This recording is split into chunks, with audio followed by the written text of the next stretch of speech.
One startups and now are retiring or already have retired to keep the existing plants open. So two pieces there of the workforce development that are crucial. But the other arm of this, and again, what kind of unifies the groups here, and how important it is. And finally, I think over the last few years, I've started to have people come back to me and say, I heard you talk at my high school 5 years ago. That gave me the spark to go efforts by organizations like Seattle Friends of Fission, like you're going to hear about today. So, we need folks, again, to get out right in front of the public. To the speakers, real quick, the agenda. So we have about a 5-minute talk from each of the speakers today. We'll have about 10 minutes for open question and answer with everybody here. And then we're going to stop talking. We're going to let everybody here participate in an interactive activity for the remainder of the session, and we'll close right at the end with just some final comments. So that's our agenda. I don't want to hold us up. First speaker today is Amanda Lang. She's the president of NAYGN. So come on up, Amanda. You want to come up?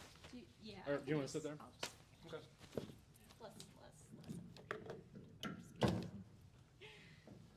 Here's the slide clicker. Oh, perfect. Thank you, Mr. Wisconsin. Appreciate the introduction. So I'll get to what North American Young Generation Nuclear is in just a second here. But I did want to start with what drew me to nuclear in the first place. It was really concerns about climate change and the needs for clean energy, but also abundant energy. And so I think if I hadn't studied nuclear engineering, I would be a teacher because I love working with students. And so this is actually what drew me to NAYGN in the first place, is student outreach and working with students, visiting classrooms, and getting kids excited about STEM and nuclear technology specifically. So that's where I wanted to start. NAYGN has a lot of resources on our website. I know it's a mouthful, but we have many outreach tools. We have 3 children's books that are meant for like the kindergarten through 2nd grade, so ages about 5 through 8. And those are meant to just introduce kids to nuclear science. We have contests, so high school essay contests. We have a drawing contest for younger kids in elementary school. Teacher workshop materials. We have so many school presentations available on our website. One of my favorite outreach activities that NAYGN has done was actually a Girl Scout sleepover at the Robinson Nuclear Plant. I have to say, I wish I was a Girl Scout that year because that sounds like a ton of fun. And so we try to recruit at all ages, from kindergarten, like I said, with those children books, up to professionals. We work with our companies to focus on technical colleges and recruiting the crafts and trades workers that we need at our power plants. So beyond student outreach, we also focus on providing opportunities for young professionals to develop within their careers. And 2 of our programs I wanted to highlight today are the Nuke Leaders Program, which is a 20-member cohort. We started in 2021, and throughout that first year, we focused on communications and leadership training, and 60% of those participants were promoted throughout the program. So it's a very successful program. We also have the Atomic Mentoring Program, which pairs a young professional in nuclear with a leader in nuclear, and also the young professional pays it forward by intern mentoring a university student interested in joining the nuclear industry. So those are 2 programs we have. We have many webinars, diversity, equity, and inclusion topics, our annual conference, we have monthly book clubs, and lots of chapter events. We have about 100 NAYGN chapters. We're grassroots, and so each of these chapters provides their own professional development opportunities. And so keeping existing talent is really critical to the success of the future nuclear workforce, which is what we're here to talk about today. And I wanted to next focus on our biennial career report, which we have published every 2 years since 2006. The latest was released in May.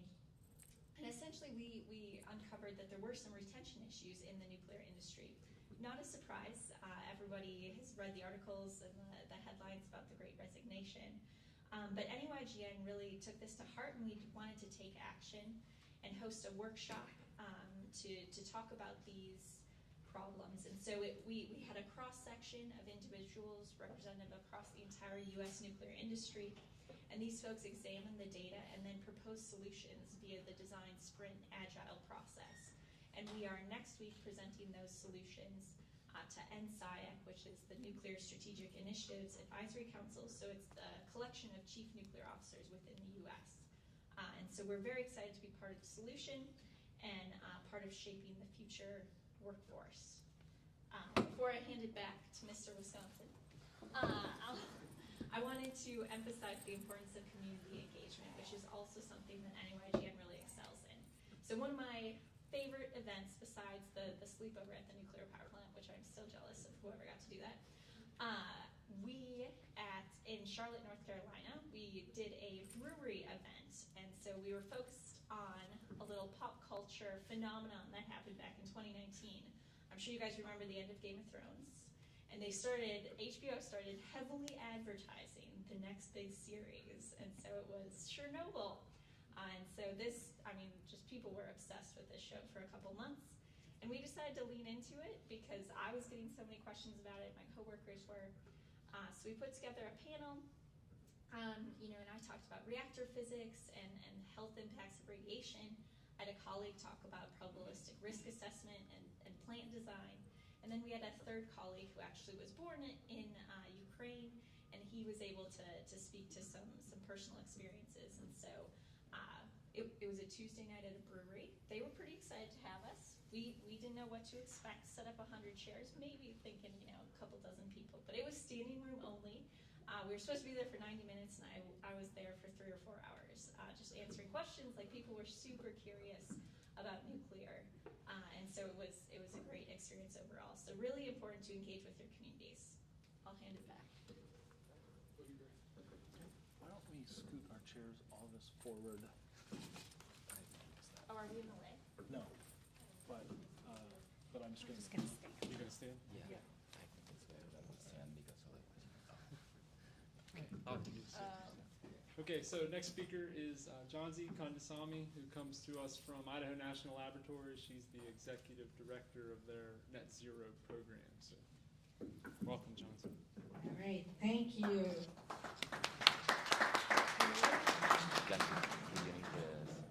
I'll take that, thank you. Okay. All right, the reason I wanted to stand up is so I can see who's going to boo. And if you boo me, then I'm going to have a special session with you afterwards. So thank you. Thanks, Amanda, and thanks, Patrick, for inviting me to be a part of this. This is pretty exciting. This is something I really love doing, talking about nuclear, and I've actually grown up in the nuclear industry, so near and dear to my heart. I'm an electrical engineer from Penn State. There's a bunch of... We are. All right, cool. So I grew up outside Philadelphia, and I started at the Limerick Generating Station. Actually, from our house, you could see the cooling towers, and I started my internship there while I was going to school. From an experience level, I got to work at a plant. It was finishing up construction, startup. So I started up in the startup department as an electrical engineer, did all the control rooms. So if you ever go back and see any of my signatures on those instrumentation drawings and things like that, don't blame me, because they're still working. But I am a daughter, I'm a sister, I'm a wife, and I'm a mother, all in that order. And I will tell you, my children are the best nuclear advocates that I have. And I'll start with a story.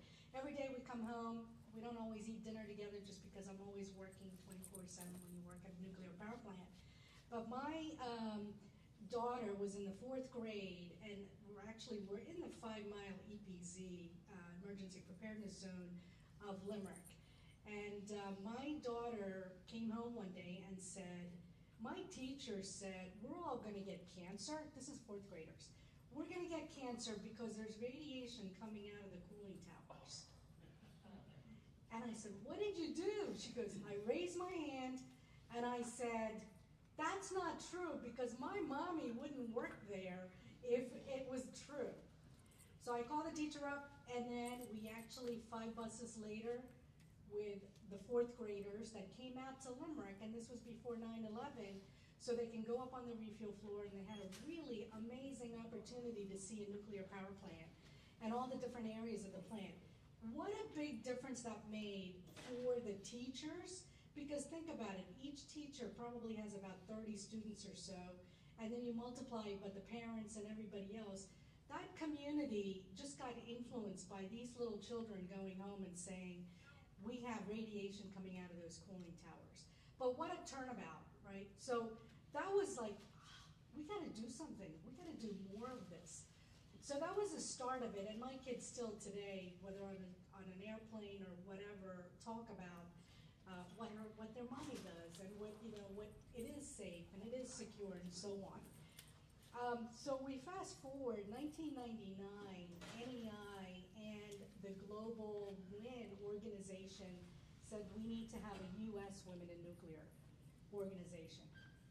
And so as part of that, they kicked it off in 1999. I actually have been part of, as a member of U.S. Women in Nuclear since its inception, until NEI decided they wanted to, they're still sponsors, but they wanted the industry to start running the organization. And I was asked if I would be the first chair or vice chair of the steering committee. I was part of the steering committee at that time.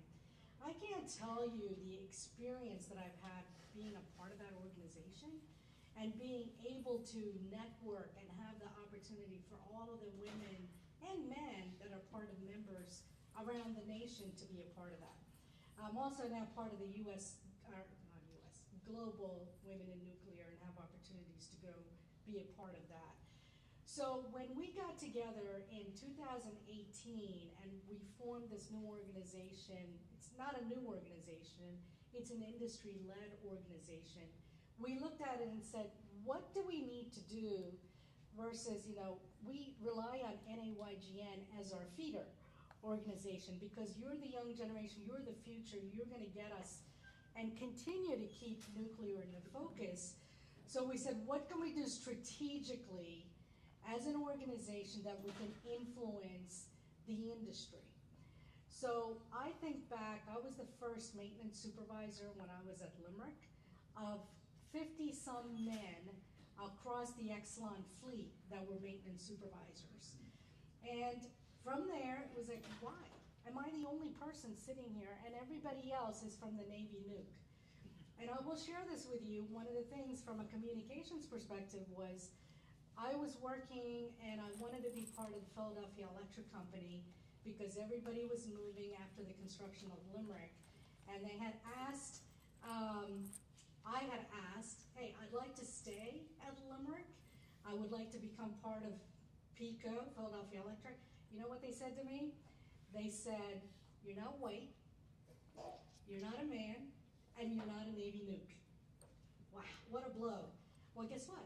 I'm here, and I'm gonna stay. And so that kind of started pushing me to challenge and then look at it. So from a WIN organization, when we got together and said, okay, we're gonna be industry-led, what are we gonna do for the industry? So the first one was, when I look across the table around the executives today, there are still not a lot of women in the executive ranks. So that was the first charter. We're gonna get together, we're gonna figure this out. Next was born. Oops, sorry. Oh. So Nuclear Executives of Tomorrow. So we looked at this and we have an executive advisory council of 12 chief nuclear officers, and we said we need to close this gender gap. And we need to close it at the top because that's gonna help all the way down. So we created this program, 12 nominated by their chief nuclear officers to be a part of this program. It's 12 months long. They get an opportunity to network, they get an opportunity, and the objective when they graduate is to be an executive within 18 months. And we have an 18-month metrics that looks at it. 68% of the last 3 classes that I've gone through are now executives in the nuclear industry. So very proud of that, and we continue to go forward. We're in the 4th year now of NEXT. Atomic Ally. So when I got as the chair in 2020, I met with Maria Korsnick, and I said, we have NAYGN, we have American Nuclear Society, we have the Nuclear Energy Institute, and we have WIN. There are a lot of things we do together. Why can't we combine? Why can't we collaborate? Why can't we partner? So from that, she said, go make it happen. So we got together with the 4 organizations, and Atomic Allies was born. So we're doing a lot of collaborative activities, advocacy and professional development and so on. And then recently, this year, last year, so these are all 2020, 2021. GROW, which is about growth, relationships, and opportunities through WIN. We select about 18 pairs, mentors and mentees across the nuclear industry. Again, sponsored and selected. First year pilot was completed, very successful. We have, for next in this, people standing in line, CNOs calling up and saying, Chauncey, when's the next class? We want to start. So from a workforce development, this keeps everybody engaged. This shows opportunities for growth and development and advocacy on why this is so important. Yep, 1 second here. Real quick, I'm not going to read this to you, but really the group that we just started right now is the U.S. WIN Diversity, Equity, and Inclusion Group. What that is really we looked at originally for women in the mid-level, but we decided we need to be more focused on that. However, open it up to all. So disabled, women, young, old, whatever you want to call it, whatever religion, race, whatever you are, part of this working group. And we're focused on 4 things, which is inclusion. We're putting a library together for opportunities for networking and being able to share different information. First line managers and LGBTQ. So that is something that we wanted to make sure is in the forefront, and so that's part of this working group. I can go on forever and ever, but I got the hook, so thank you.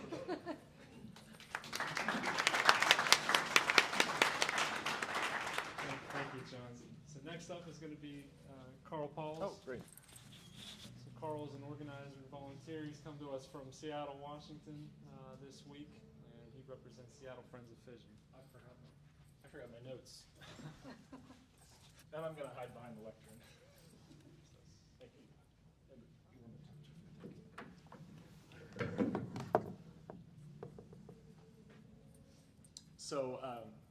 So I'm not in the nuclear industry.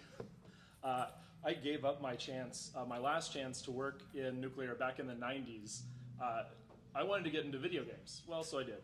I had an excellent basic science education, and I visited that Museum of Energy in Oak Ridge at least once a year. My time in East Tennessee gave me an appreciation for the environmental movement, and the local victory over acid rain had a very big impact, and I've always been looking for a way to create bigger waves. There's something missing in my nuclear education, though, and I didn't ever appreciate the benefits of nuclear's power density, and I had these archaic ideas about nuclear waste, and there was like just some updates in my thinking that helped me change my mind. So now I'm volunteering with the Seattle Friends of Fission, and I hope I've helped make an impact with our public education and outreach. We have a really challenging local political environment, of course, and the history of the WPPSS bond default and the stereotypical traditional liberal environmental position on nuclear energy has been evident to me in the last 6 years. Friends of Fission in general does broad public outreach in addition to youth and bridge building activities. Our best recent success has been with young professionals and the IT crowd. We've got some wonderful local allies and developed relationships with great public venues like Town Hall, the Pacific Science Center. This one's actually Lagunitas Brewing Company, who has been acquired, but they're reopening to us for the first time next month.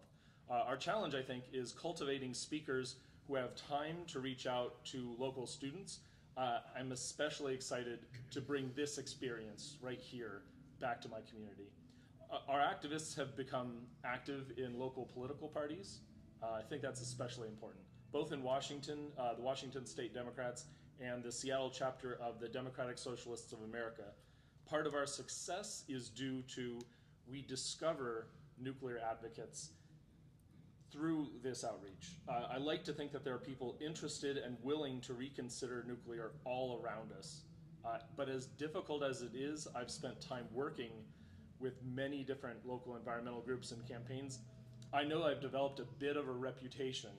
That's a risk I'm happy to take on, because I think of myself as the ambassador for everyone who's afraid to speak up.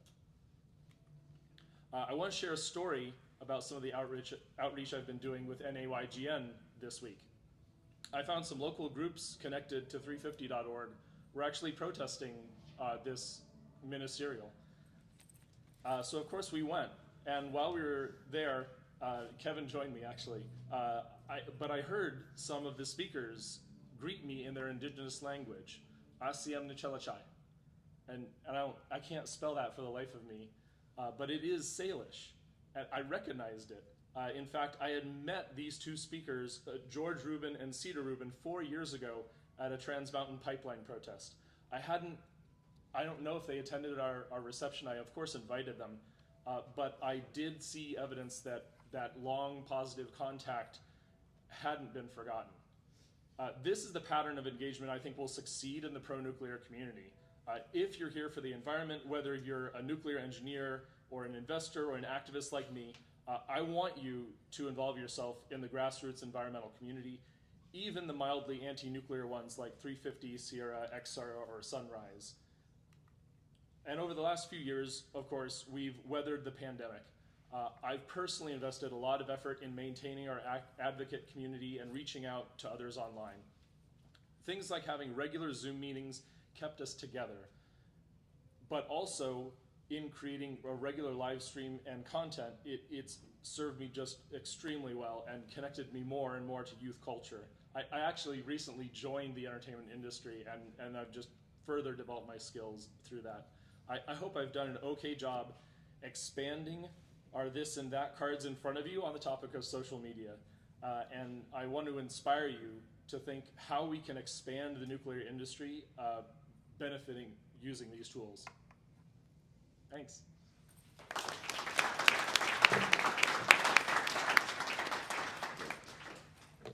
I use the podium as well? We're going to say. No, I'm gonna use the Okay. podium. So, thank you, Carl. Last speaker, Kevin Fernandez Cosiales. He is a professor originally from Spain. He's now visiting at Texas A&M University in College Station, and he represents IYNC today.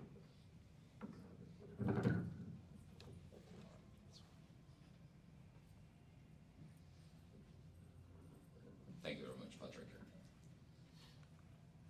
Well, since nuclear industry is global and it relies on a diverse range of expertises, international cooperation is key for workforce development.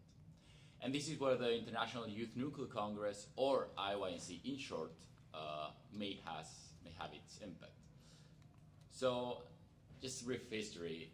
IYNC was created in 1997 by a small group of young nuclear advocates from very different countries like the US, but also Russia and Sweden and France. And they all had the idea that their efforts will have more impact if they are coordinated in a global scale. So they showed support, diversity, and inclusion through their ideas, which are still core values in the IYNC mission, as we can see here. In short, IYNC is a group of young nuclear professionals whose main mission is to promote knowledge transfer between generations and across boundaries.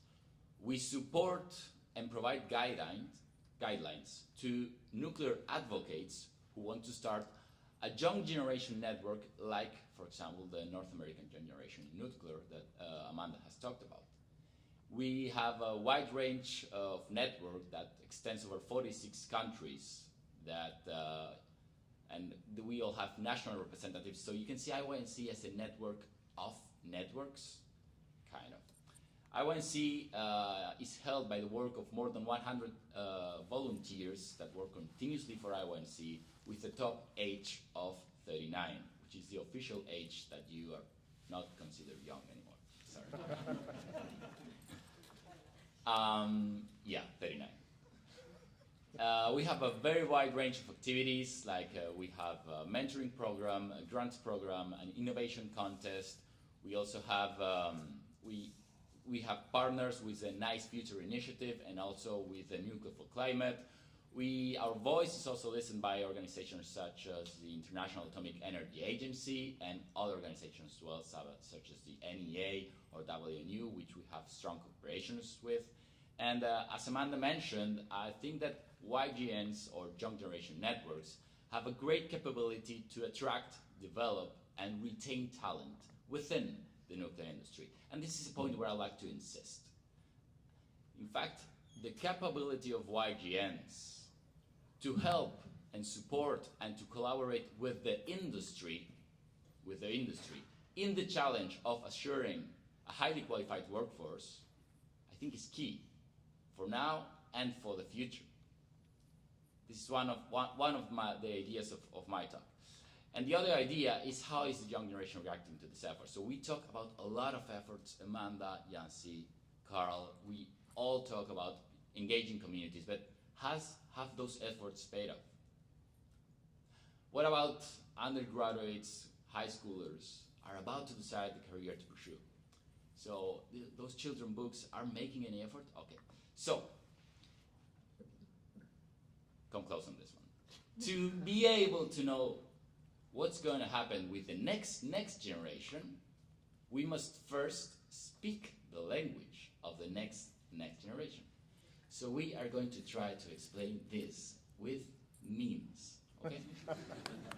In particular, nuclear memes, okay?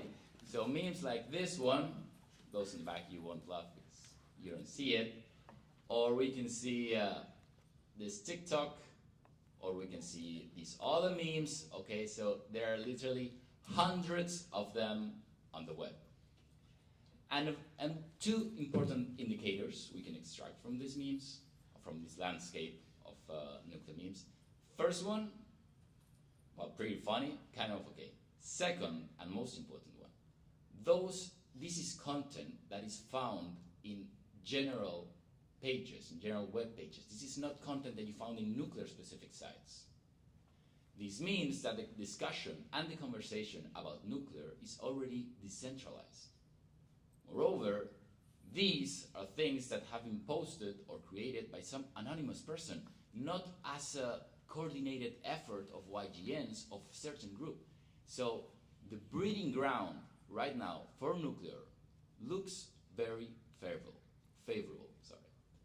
We can see other examples, such as this video from Kurskes which got more than 7 million views, which is just about the same as the last Kanye West video clip. So this is paramount. The complete shift towards nuclear energy is imminent. And we all need to be prepared for that. And maybe listening to young generation networks is the best strategy to be prepared for that change. I'm going to connect this with one activity of IYNC, which instead of memes, we use the scientific method to know the expectations and the opinions of the youth, which is a Nuclear Thermometer, which is like a coordinated effort to know the global, let's say, the global opinion from all different parts of the world about the expectations of the young nuclear workers. So if you later have 10 seconds, I will encourage you to scan the QR, and if you're young, I'm sorry about that, but yeah, I will encourage you to make the surveys that we have here. And of course, the most important activity that we made at IYNC is the IYNC Congress, which has been traveling around for the last 20 years.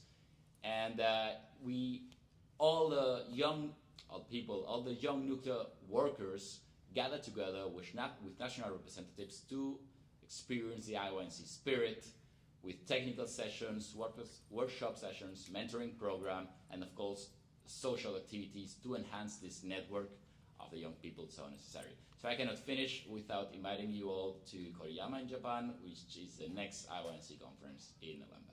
Thank you very much.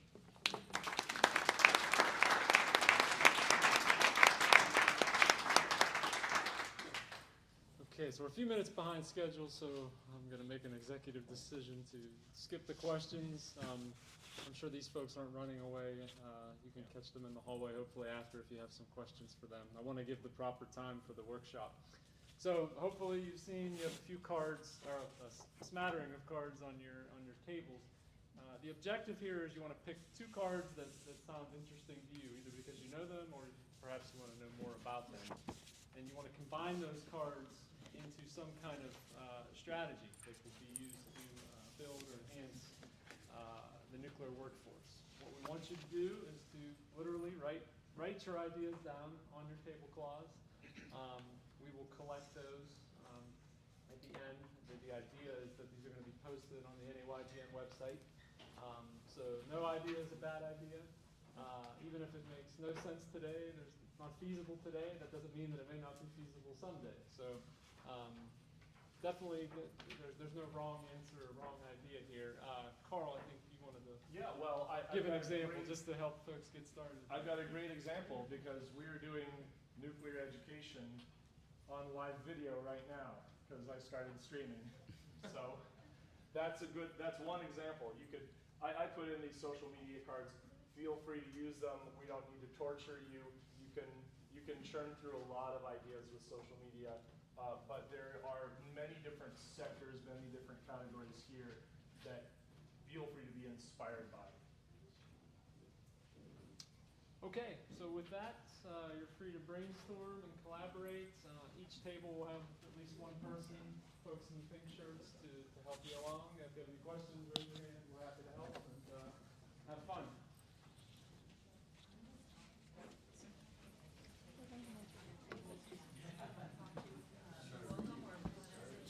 Hope the stream went well.